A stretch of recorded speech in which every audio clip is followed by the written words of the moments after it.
Those who wore the Barcelona colours with distinct. Barcelona didn't win, and Chelsea and Barcelona, but it was played in near silence as everybody watched on. Griezmann almost slightly missed controlling it. Opposition coaches are watching on. Just Semedo. They are Sean. Spain's all-time leading goal scorer. Griezmann, the return. And it's on for the future, as we say, but not for the near future. Griezmann slips it ahead. Semedo holds up. Griezmann. Speaking of Collado, though, he was involved again, but Antoine Griezmann on this play, and he continues to do that. Look at this.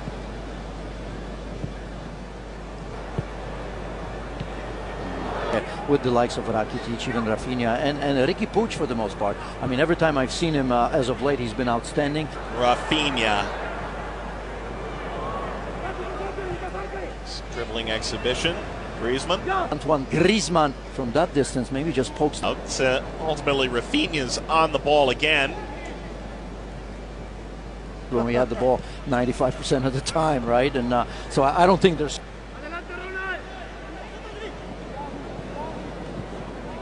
Meanwhile, Barcelona here. Griezmann on the cutback toward the penalty spot.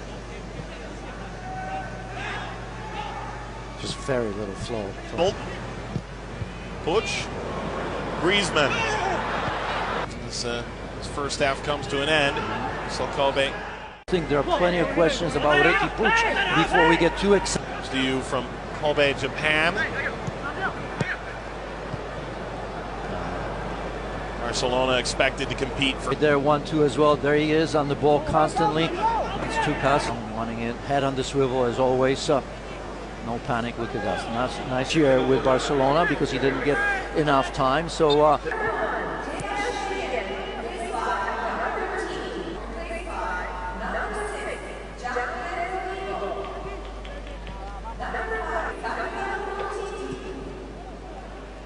Lenya. By De Jong. Iniesta from time to time, I think, because Podolski has been disappointing, but he's been injured or ill, if you will. De Jong got it forward to keep possession there. Show Dembele for De Jong here, tried to backheel it through. Look at that one, feeds him there.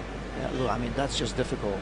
It's one. But also, I think not just the personnel, but tactically, right? I mean, how much are you willing to? Well, right? I mean, if you look at Frankie de Jong, he loves sitting deep, just like Busquets in front. To here by Roberto. They have some amazing renovations this week. Yeah. Been a manager here, of course, was Cameroon in African Cup of Nations as an assistant manager to Clarence Seedorf.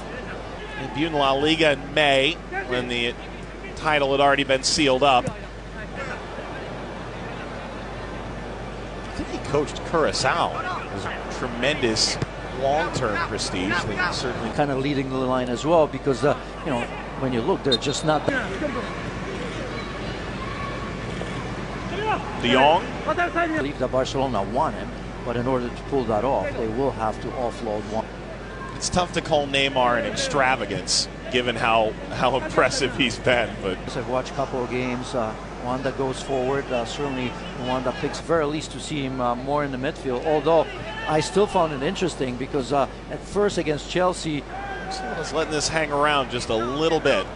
Sergio Roberto keeping that play on side, wasn't he? Not to recover. A better team would have probably punished Barcelona on this thing. It's a really nice sight to see minutes. By the way, the oddity of the schedule, not nearly enough to do much with it. Yeah, I mean, you like to see some, obviously, some play in wide areas for him to get loose. I think many looks, decent save on Ricky Puig in the first half, if you remember, on that near post. One save. Good for Malcolm once again, right? If I had to look at this game objectively and who the best players were in the first half. Last year that hampered him for the majority of the season. Barcelona, a totally different 11 in the second half. Fortnite dances for his... Malcolm once again. And Malcolm again. De Jong curling.